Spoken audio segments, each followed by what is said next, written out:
در سال 1869 میلادی عبدالرحمن خان که در جنگ علیه امیر شیر علی خان پادشاه افغانستان شکست خورد، به سمرقند فرار کرد و در امپراتوری روسیه پناهنده سیاسی شد.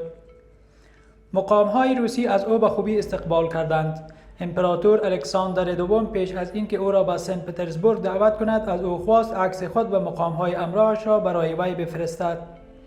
حاکم سمرقند او و همراهانش را به عکاسخانه برد تا عکس آنها را بگیرد، ولی در آنجا هیچ یک از همراهان عبدالرحمن خان حاضر نشدند که در برابر دوربین عکاسی بنشینند. آنها گفتند هر کس که عکسش گرفته شود کافر می شود.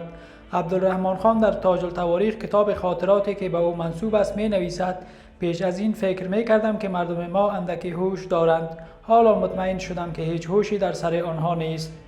بنابراین سردار جوان افغان ناگزیر تنها عکس خود را گرفت و به امپراتوری روسی فرستاد.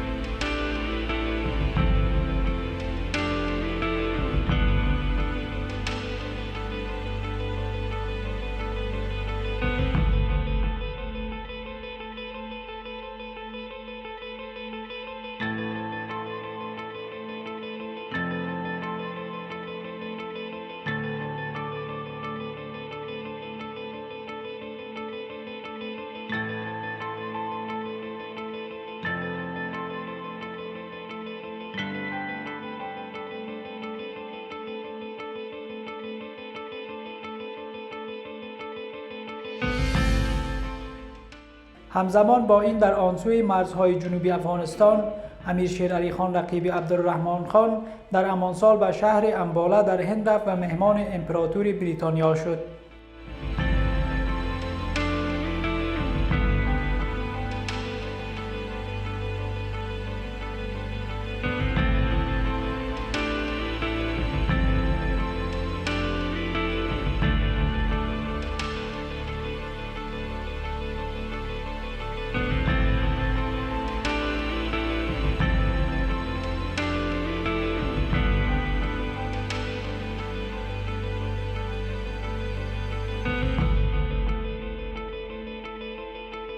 او در دربار امباله وقتی که با بریتانیایی ها مذاکره میکرد، جان بورگ عکاس نظامی که بعدها به افغانستان هم آمد از او عکس گرفت که امیر افغان را با شمشیر در دست روی یک چوکی نشان میدهد.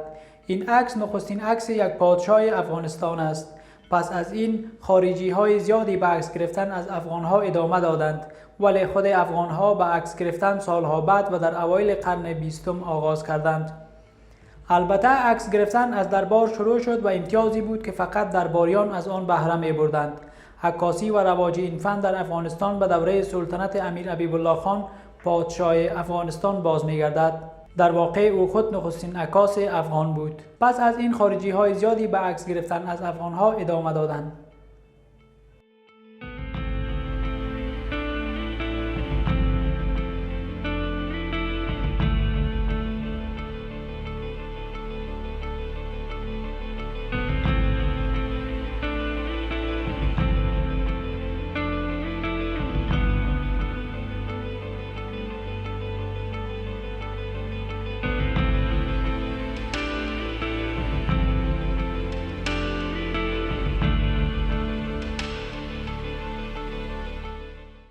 فیض محمد کاتب، مورخ و واقعه‌نگار در دربار حبیب الله خان، در جلد 4 سراج التواریخ میگوید در اوایل سال 1909 میلادی امیر حبیب الله خان که به قول او به لهو و لعب و سیر و شکار و ترک کار مصروف بود، از هندوستان هزاران روپیه را وسایل عکاسی خریداری کرده و قسمت از ضلع شمالی ارگشایی را به استودیوی عکاسی تبدیل کرد.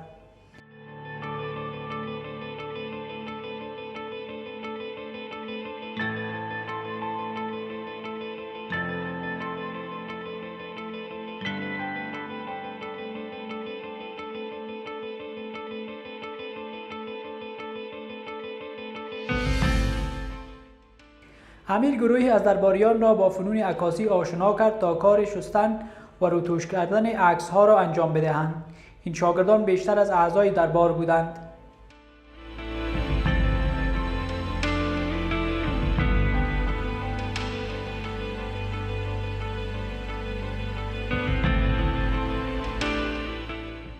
امیر حبیب الله و شاگردانش ابتدا عکس شاهزادگان، سرداران و اعیان را می‌گرفتند و آنها را به صاحبان عکس فروخته درآمد آن را صرف یتیمخانه‌ای می‌کرد که در سال 1911 میلادی تأسیس کرده بود.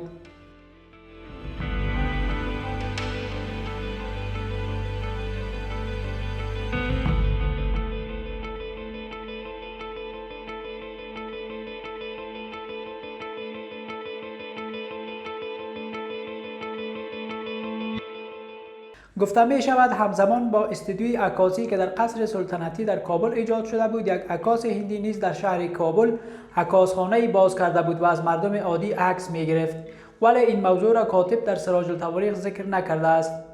ولی می توان حدس زد که پس از چند سال احتمالاً افراد بیشتری غیر از خود امیر صاحب دوربین شده بودند، چون در سال دوم روزنامه سراج التاریخ در سال 1912 یک مسابقه عکاسی برگزار شده بود.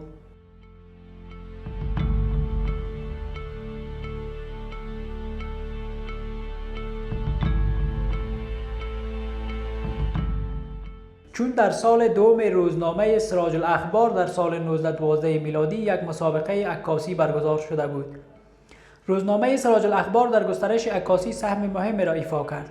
این روزنامه که در سال 1911 میلادی توسط محمد بیگ طرزی تأسیس شد، در سال اول نشراتیش چون به صورت لیتوگرافی چاپ میشد امکان درج عکس در آن وجود نداشت، ولی از سال دوم که چاپ آن به صورت تیپوگرافی ادامه یافت و چاپ عکس هم شروع کرد. امیر حبیب الله خان اکثر عکس‌هایی را که خود می‌گرفت در این جریده دولتی چاپ می‌کرد. در سال دوم سراج الاخبار یک مسابقه عکاسی برگزار شد که بیشتر درباریان در آن شرکت کردند.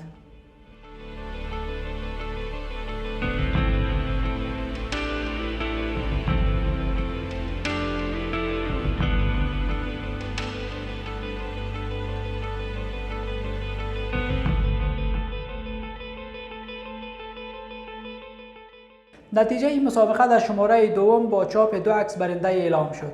اولی عکسی از باغ استالف در شمال کابل که توسط معین السلطنه سردار عنایت الله خان گرفته شده بود و دیگری عکسی از باغ سردار غلام حیدرخان در جلال آباد که توسط محمد شریف خان غلام بچه خاص حضور اعلیحضرت همایونی در این مسابقه هر دو عکس درجه اول اعلام شدند. این عکس نخستین عکس یک پادشاه افغانستان است، تصویر از امیر شیر علی خان.